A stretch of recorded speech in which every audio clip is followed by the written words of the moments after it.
ይሄንን ከፍተኛ ጥበቃ የሚደረግበትን እስር ቤት ገንብቻለሁ። እናም ይሄ ፖሊስና ይሄ ወንጀለኛ እዚህ ክፍል ውስጥ 100 ያህል ቀናት መቆየት የሚችሉ ከሆነ $500,000 ሰጣቸዋለሁ።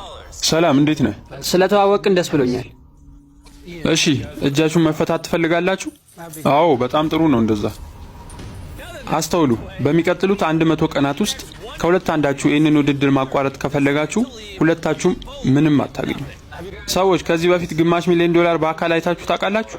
አረ በፍጹም በፍጹም። ከዚህ እስር ቤት ስወጣ 500,000 ይኖረኛል። እሱ ይቆጠራል?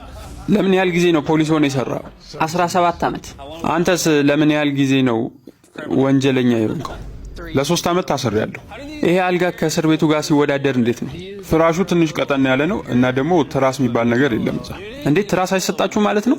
አዎ ትራስ አይሰጥም። ከትራሱ ውጭ ያለው ሁሉ ነገር አስበንበት ነው የሰራነው። ሙሉ ለሙሉ የሚመስለው እስር ቤት ነው። ይሄ በትክክል የእስር ቤት ሽንት ቤት ነው የሚመስለው። ኧረ በለው። በሚቀጥሉት ቀናት በቀን 3 እንመገባቸዋለን። እንዲሁም ደግሞ በቋሚነት ሁሌም 4 ሰዓት ላይ ማብራት ይጠፋል። እንዲሁም የመነሻ ደውል ደግሞ ጠዋት 12 ሰዓት ላይ እንደውላለን። መልካም እድል ይሆንላችሁ። ይህን ቦታ እስር ቤት አስመስለው ነው የሰሩት።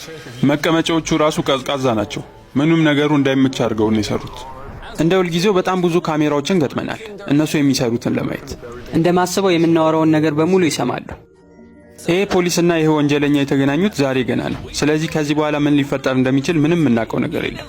ነገር ግን በዚህ ቪዲዮ መሃል ጠላት ይሆናሉ። የሚሰርቅም አለ፣ ጭቅጭቆችም ይኖራሉ።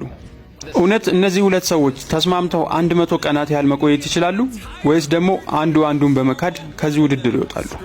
የታችኛው አልጋ ላይ ነው የምተኛው። አይ እኔ ነኝ ከታች የምተኛው። እሺ በቃ እንዳልክ እንደፈለክ ማድረግ ትችላለህ፣ ምክንያቱም ታላቅ ነህ። በእስር ቤት አንድ ሕግ አለ፣ ታላቅየው ነው መጀመሪያ አልጋ የሚመርጠው። ግን ማታ ላይ የሚያንኮራፋ ከሆነስ? አንኮራፋለሁ።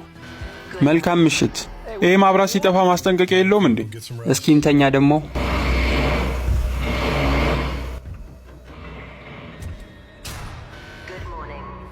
ሰዓቱ እኮ ገና ነው። ይሄ ደባሪ ፖሊስ ማታውን ሙሉ ሲያንኮራፋብኝ ነበር። የምር ነው? እያንኮራፋው ነበር? አዎ። አሁን ፀሐዩን በማየት እንደገመትኩት ከ12 ሰዓት እስከ 1 ሰዓት ባለው ውስጥ ነው ያለነው። የመጀመሪያ ምሽት አሳልፈናል። እናም ጂሚ አንድ ነገር ልነግር እፈልጋለሁ። ይሄ ቦታ እውነትም እስር ቤት ነው የሚመስለው። በምንድን ነበር የታሰርከው? በዘረፋና በገንዘብ ማሸሽ ነበር። መዋሸት ጀመርኩ። ማለትም ከአንዱ ሰው በደርና ለሌላኛው ሰው እከፍላለሁ፣ ከዛ ከአንዱ ደግሞ ተበድሬ እንደገና ለሌላኛው እከፍላለሁ። ይሄ በራሱ ችግር አልነበረም፣ ነገር ግን ብዙ ገንዘብ እያጣሁ ነበር በመሃል። እናም በመጨረሻ $500,000 ባለዕዳ ሆንኩ። በዛ ምክንያት ነው። የምግብ ሰዓት ደርሷል። እንደሚታየው ከሆነ ይሄኛው ከእስር ቤቱ ምግብ በጣም ይሻላል። ወንጀለኛው ጆን ቤት ውስጥ እንዳለ ሰው ነው እየተሰማው ያለው። ይሄ ቦታ በጣም ተመችቶኛል፣ ምርጥ ቦታ ነው። በሌላ በኩል ፖሊሱ ሌኒ ይህንን ቦታ ለመላመድ በጣም እየጣረ ነው። ያለፈውን ህይወቴን በሙሉ ሰዎችን እያሰርኩ ነበር የቆየሁት፣ ግን በእነሱ ቦታ ሆኜ ሳየው ይሄ ነገር በጣም ከባድ ነው። አሁን እንደምታዩት ነው። መቼ መነሳት እንዳለብኝ፣ መቼ መብላት እንዳለብኝ፣ መቼ መተኛት እንዳለብኝ የሚወስኑልኝ እነሱ ናቸው። ይሄ ነገሩ በጣም ነው ያስጠላኝ። የጆንና የሌኒ የመጀመሪያ ግንኙነት ብዙም ጥሩ አልነበረም። አሁን የሱ ማንኮራፋት ላለመስማት ስል እዛ መሬት ላይ አንጥፌ ልተኛ ነው። ምንም እንኳን በሁለቱ መሃል ያን ያህል መግባባት ባይኖርም አሁን ግን አብሮ ለመስራትና ሰዓቱን ለማሳለፍ እያሰቡ ነው። እንደምታዩት አልጋቸውን ተጠቅመው የባስኬትቦል መጫወቻና የፑል-አፕ መስሪያ ሰርተዋል። በመጀመሪያው የእስር ቤት ቆይታዬ ያን ያህል ስፖርት አልሰራም ነበር። አሁን በሁለተኛው ግን መስራት ፈልጋለሁ። እንደምናየው አሁን የተወሰነ የስፖርት መስሪያ ቁሳቁሶች ያስፈልጓቸዋል። ይህንን ቦታ ከእስር ቤት ወደ ጂምነት ነው የምንቀይረው። አሁን በቀን 10 ለነሱ አንድ ነገር ሰጣቸዋለሁ። ምናልባትም ይረዳቸዋል ብዬ አስባለሁ። መርማሪ ቢስት ወደ ቦታው መጥቷል።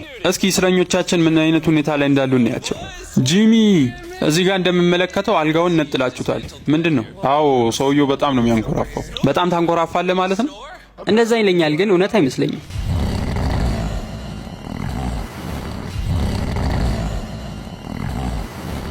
ዛሬ ቀን 10 ነው። ምን ልሰጣችሁ የመጣው ይመስላችኋል?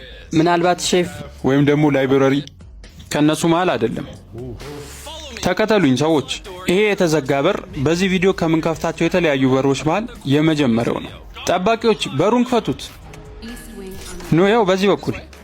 እንኳን ደህና መጣችሁ ወደ እስር ቤቱ በረንዳ። እዚህ ቦታ ላይ ለስፖርት የሚያገለግሏችሁ እያንዳንዱ ዕቃዎች አሉ። በቀን ለ1 ሰዓት እዚህ ቦታ በመውጣት የፑል-አፕ መስሪያውን፣ የባስኬትቦል እንዲሁም ሁሉንም ዕቃዎችን መጠቀም ትችላላችሁ። ይሄ ሰዓቱ ሳናቀው እንዲፈጥንልን ያደርጋል። የማቀርብላችሁ አማራጭ ምን እንደሆነ መስማት ትፈልጋላችሁ? አዎ እንፈልጋለን። ኑ ግቡ። የምርመራ ክፍሉን በር ክፈትልኝ። ናግባ